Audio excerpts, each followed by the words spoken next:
دل، اب کہیں بھی رہ کر سوچ کے دیکھیں، کسی باپ کا دل کرتا ہے اس کے بچے بھوک سے رو رہے ہیں اور وہ ادھر منہ کر کے سو جائے؟ کسی بھی باپ کا دل کرتا ہے کہ اس کے بچے خواہش کریں اور وہ پوری نہ کر سکے؟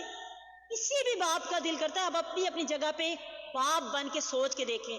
بڑے بھائی بن کے سوچ کے دیکھیں، خاوند بن کے، ہر خاوند کا دل کرتا ہے کہ اس کی بیوی کے پاس اچھی کوٹھی ہو، اس کی بیوی کے پاس اچھی سواری ہو، اس کی بیوی کے پاس اچھا لباس ہو اور وہ اس کی ساری ضرورتیں پوری کریں۔ ہر باپ کا دل کرتا ہے کہ وہ اپنے بچوں کو ہر چیز عطا کرے، اور ہر بھائی کا دل کرتا ہے کہ اس کے بہن بھائی، اس کی ماں، اس کی باپ بہترین زندگی گزاریں۔ لیکن جب ان کو مل نہیں نہ رہا ہوتا تو لوگ بڑے آرام سے کہہ دیتے ہیں اٹے کٹے کم چور۔ یہ ہم پر بھی آ سکتا ہے وقت، یہ برائیاں ہمارے اندر بھی، لوگ ہمارے لیے بھی یہ سارے الفاظ کہہ سکتے ہیں۔ سب کچھ ہوتے ہوئے کبھی انسان کو نوکری نہیں ملتی ہے، انسان دھکے کھاتا رہتا ہے، کام نہیں ملتا ہے، اگر ملتا بھی ہے تو وہ 100 یا ہزاروں میں ہوتا ہے جن کی وجہ سے گھر چل ہی نہیں پاتا ہے۔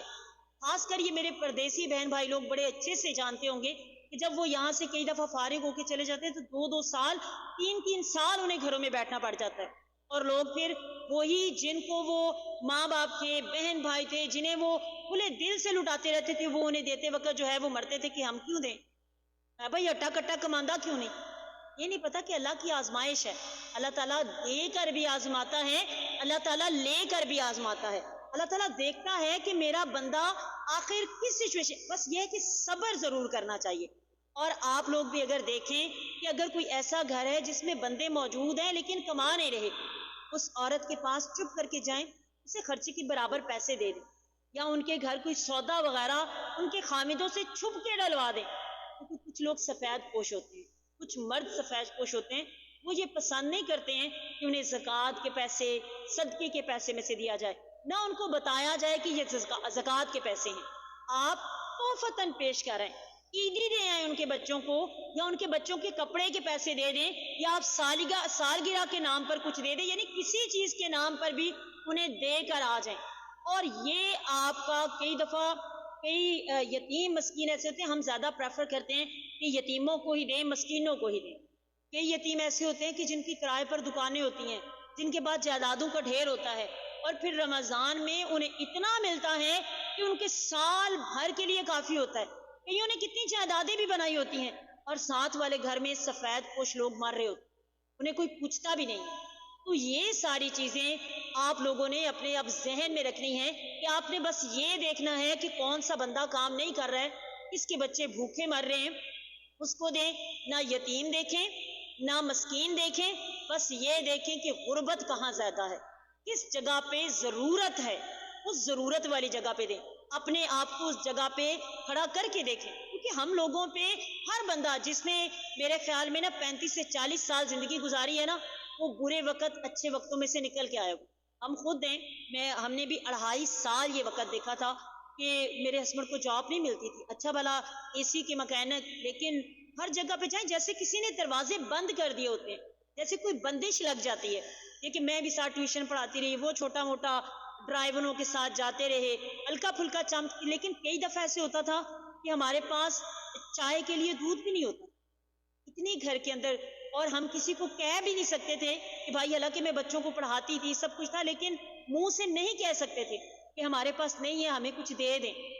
ایک ماں ہوتی ہے، ایک باپ ہوتا ہے جنہیں ان ساری چیزوں کا احساس ہو جاتا ہے۔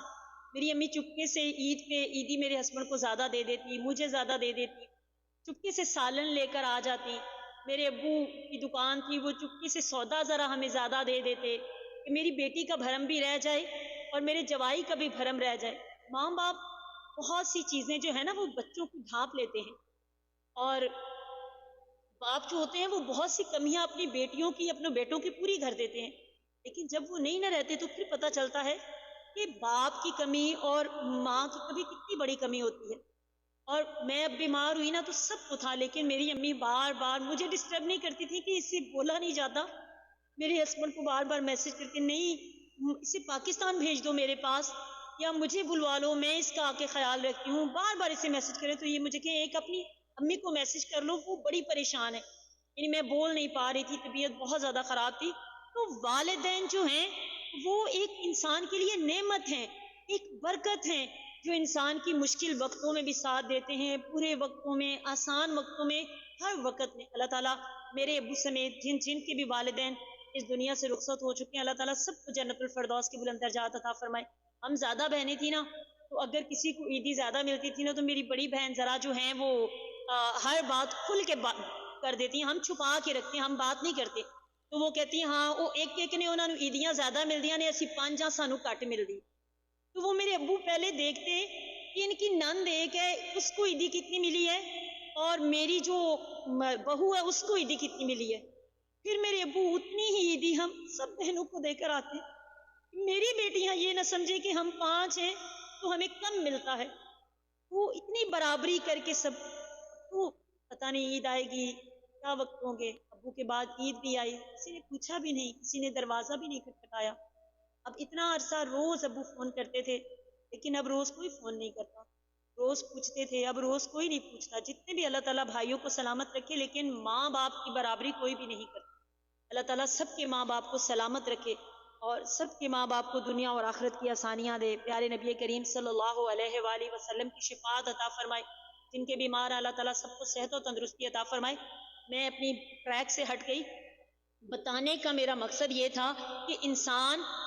جس وقت انسان پر مشکل وقت آتا ہے نا، تو یہ نہ دیکھا کریں کہ یہ بندہ مانگ نہیں رہا تو اس سے ضرورت نہیں ہوتی ہے۔ کبھی کبھی نہ مانگتے ہوئے بھی انسان کو ضرورت ہوتی ہے۔ تو آپ ایسے لوگوں کو دیکھیں وہ کام نہیں کر رہے، تو آپ یہ نہ سوچیں کہ انہوں نے کچھ جوڑا ہوا ہوگا۔ آج کل کے وقت میں جو بندہ 2 ماہ جاب نہیں نہ کرتا، اس کی ساری سیونگ ختم ہو جاتی، تو ان کو تھوڑی بہت مدد کر دیں، چھپ کے کر دیں، کسی بھی طریقے سے کر دیں، آپ کی زکوٰۃ ڈبل ہو کے ادا ہو جائے گی۔ اور اگر آپ نہیں دیتے ہیں تو اللہ تعالیٰ آپ سے ناراض ہو جائے گا، کیونکہ اللہ تعالیٰ بندے کو دے کر بھی آزماتا ہے اور لے کر بھی آزماتا ہے۔ فی کل صائمۃ اہلفی 40 بنت لبون، اور آپ صلی اللہ علیہ وآلہ وسلم نے فرمایا کہ چرنے والے ہر 40 اونٹوں میں 2 سال کی اونٹنی ہے، یعنی اگر آپ کے پاس 40 اونٹ ہیں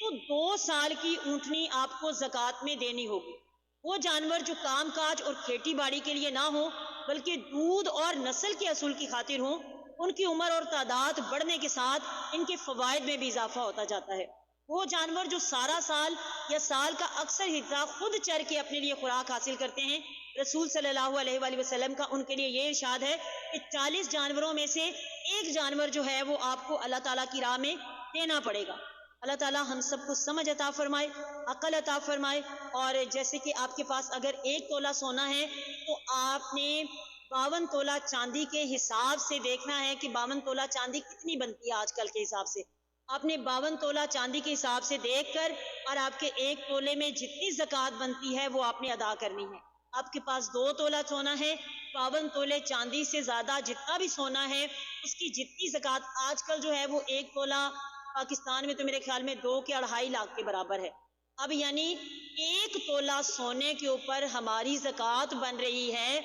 2.5 اور 2.5 5,000، یعنی 6,000 کے برابر جو ہے نا وہ ہماری زکوٰۃ بن رہی ہے 1 تولہ سونے کے اوپر۔ تو یہ چیزیں جو ہیں وہ اپنے شامل حال رکھیں اور کوشش کریں کہ رمضان سے پہلے زکوٰۃ دے دیں۔ اس کا آپ کو فائدہ کیا ہوگا کہ جب کوئی رمضان میں آپ کی زکوٰۃ سے روزے رکھے گا تو آپ کو ڈبل فائدہ ہوگا۔ ایک تو آپ نے غریب بندے کو جو ہے وہ سودا ڈال کے دیا، دوسرا غریب بندے نے آپ کے پیسوں سے روزہ رکھا، آپ کو روزہ رکھنے کا بھی ثواب مل رہا ہے اور روزہ کھلوانے کا بھی ثواب مل رہا ہے۔ آپ صلی اللہ علیہ وآلہ وسلم نے فرمایا اگر کسی نے کسی کو کھجور کی گٹھلی کے ساتھ، پانی کے ساتھ یا دودھ کے 1 گلاس کے ساتھ روزہ کھلوایا تو ایسے ہے جیسے کہ اس نے خود روزہ رکھا۔ یعنی آپ اپنا بھی روزہ، اگر وہ بندے 4 بندوں کے گھر میں آپ نے خرچہ دیا ہے 1 ماہ کا، ٹھیک ہے، ان 4 بندوں نے روزہ رکھا ہے تو آپ کو ان 4 بندوں کے روزہ رکھنے کا بھی ثواب مل رہا ہے، زکوٰۃ دینے کا بھی ثواب مل رہا ہے، اور رحم دلی کا بھی ثواب مل رہا ہے۔ اس کے علاوہ جو اللہ تعالیٰ برکتیں نازل کرے گا وہ الگ ہے۔ اس لیے آپ کوشش یہ کریں کہ رمضان آنے سے پہلے گھر نوٹڈ کر لیں کہ یہ گھر ہیں، ان کو ضرورت ہے، آپ ان کو دیں۔ اگر آپ کوئی مدرسہ ایسا ہے، جیسے کہ آج کل بچوں کے پیپرز ہو رہے ہیں، اور بچے فارغ ہو رہے ہیں، بچوں کو کتابوں کی ضرورت ہے تو آپ بچوں کو کتابیں لے کر دیں، یونیفارم کی ضرورت ہے یونیفارم اپنے والدین کے نام کا لے کر دیں، اپنے والدین کے نام کا حافظ بچوں کو اچھا قرآن. ہم کیا کرتے ہیں، بانٹنے کے لیے 100 روپے والے ہدیے والے قرآن لے آتے ہیں، وہ بچے بیچارے 2 دن پڑھتے ہیں، ایک صفحہ ادھر ایک صفحہ ادھر، سارے صفحے پھٹ پھٹ جاتے ہیں اور پھر وہ بچے قرآن ضائع کر دیتے ہیں اور اس کے بعد نیا قرآن لے لیتے ہیں. آپ زپ والا اچھا قرآن پاک بچوں کو لے کر دیں جن پر بچے پورا قرآن حفظ کریں. اور جو حافظ ہوتا ہے نا، جس قرآن پر حفظ کرتا ہے وہ اس قرآن کو سنبھال کے رکھتا ہے. میں نے، میری ساتھ کی دوستیں جتنی بھی تھے، سب نے اپنے حفظ والے قرآن ابھی تک سنبھال کے ہم نے رکھے ہوئے ہیں، کیونکہ اس پر سے یاد کرنا آسان ہوتا ہے. تو اس لیے ایسا قرآن لے کر دیں جس کے اوپر حافظ پورا قرآن مکمل کر لے، اچھا قرآن پاک لے کر دیں اور اس کے بعد وہ اس کو اپنے پاس رکھے. جب وہ قرآن پاک پڑھے گا، اللہ تعالیٰ آپ کو بھی ثواب دے گا، آپ کے والدین کو بھی ثواب دے گا، یعنی آپ کے والدین بھی اس ثواب کے حقدار ہوں گے اور آپ بھی اس ثواب کے حقدار ہوں گے. اور اس کے علاوہ اگر آپ جو ہیں کوئی درس نظامی کا کورس لے کر دے دیتے ہیں کسی کو، یعنی کوئی بچہ ہے وہ کتابیں نہیں خرید سکتا، زیادہ تر مدرسوں میں وہی بچے جاتے ہیں جو امیر نہیں ہوتے، یعنی غریب بچے جو ہیں نا وہی مدرسوں میں جاتے ہیں، پھر ان کے پاس پڑھنے کے لیے کتابیں نہیں ہوتی. اگر آپ کسی کو عالم دین کا کورس لے کر دے دیتے ہیں، آج کل 1500 کا ایک عامہ کا کورس آ رہا ہے، اب اس میں اور چیزیں ایڈیشن کر لیں، کاپیز وغیرہ، تو وہ سارا بن جاتا ہوگا میرے خیال میں 2000 روپے کا. اور آگے چلے جائیں خاصہ میں تو وہ اس سے مہنگا ہے، عالمیہ میں چلے جائیں وہ تم 10 ہزار کے کورس ہیں، 12 ہزار کے کورس ہیں، اور ان کی ساری فیسیں ملا کے کافی زیادہ اماؤنٹ بن جاتی ہے اور غریب بندے کے لیے یہ ادا کرنی بڑی مشکل ہو جاتی ہے. آپ کسی کو ایک بچے کو جو ہے وہ عالمہ کا کورس لے کر دے دیتے ہیں اور پھر وہ بچہ عالم بن جاتا ہے. اب یعنی جیسے میں ہوں، میں نے پڑھا ہے، ٹھیک ہے، اور مجھے پڑھاتے ہوئے تقریباً 25-26 سال ہوئے اور میرے پاس سینکڑوں کے حساب سے بچے پڑھ کے گئے ہیں، ابھی پڑھ رہے ہیں، اور اب ماشاءاللہ سے ٹک ٹاک پہ بھی بہت سے لوگ پڑھ رہے ہیں اور نماز پڑھ رہے ہیں، روزے رکھنا شروع کر دیا، انہوں نے اپنے آپ کو بدلنا شروع کر دیا ہے. تو اس سب کا ثواب جو میرے استاد ہیں ان کو بھی جا رہے ہیں، میرے باپ کو بھی جا رہا ہے، میری ماں کو بھی جا رہا ہے، میرے دادا کو بھی جا رہا ہے. اور جس مدرسے میں ہم رہتے تھے وہاں پہ اپنی کتابیں لے کر پڑھنے کا رواج نہیں تھا، یعنی انہوں نے نہیں رکھا ہوا تھا، انہوں نے لائبریری رکھی ہوئی تھی، وہاں سے ہم کتابیں لے کر پڑھتے تھے. تو ان کتابوں کا ثواب، جتنی بھی وہ کتابیں ہیں نا جو ہم نے پڑھا تھا، ان سب کا ثواب اسے بھی جا رہا ہے جس نے لائبریری میں وہ کتابیں رکھی تھی. یعنی آج 26 سال سے پراپر جو ہے وہ میرے پڑھانے کا سارا ثواب مجھے بھی جا رہا ہے، میرے باپ کو بھی، میرے دادا کو بھی، میری ماں کو بھی، اور میرے استاذہ کو بھی، اور ان لوگوں کو بھی جنہوں نے کتابیں ہمیں فراہم کی تھی. یعنی پتہ نہیں وہ مر گئے، کھپ گئے، زندہ ہیں تو بزرگ ہیں، میرا نہیں خیال کہ وہ زندہ ہوں گے، اس وقت بھی بزرگ تھے، تو ان کو اس کا ثواب جو ہے وہ پراپر جا رہا ہے. تو یہ چیزیں ہمیں سمجھنی چاہیے کہ ایسا کام کریں جو صدقہ جاریہ بن جائے، چلتا ہوا صدقہ. قرآن پاک صدقہ جاریہ ہے، کسی کو روزہ رکھوا دینا، کھلا پلا دینا، اور اس کی زندگی جتنا اس کا خون چلتا رہتا ہے اللہ تعالیٰ اس کا ثواب آپ کو عطا فرماتا رہتا ہے. کسی کو خون کا ہدیہ دے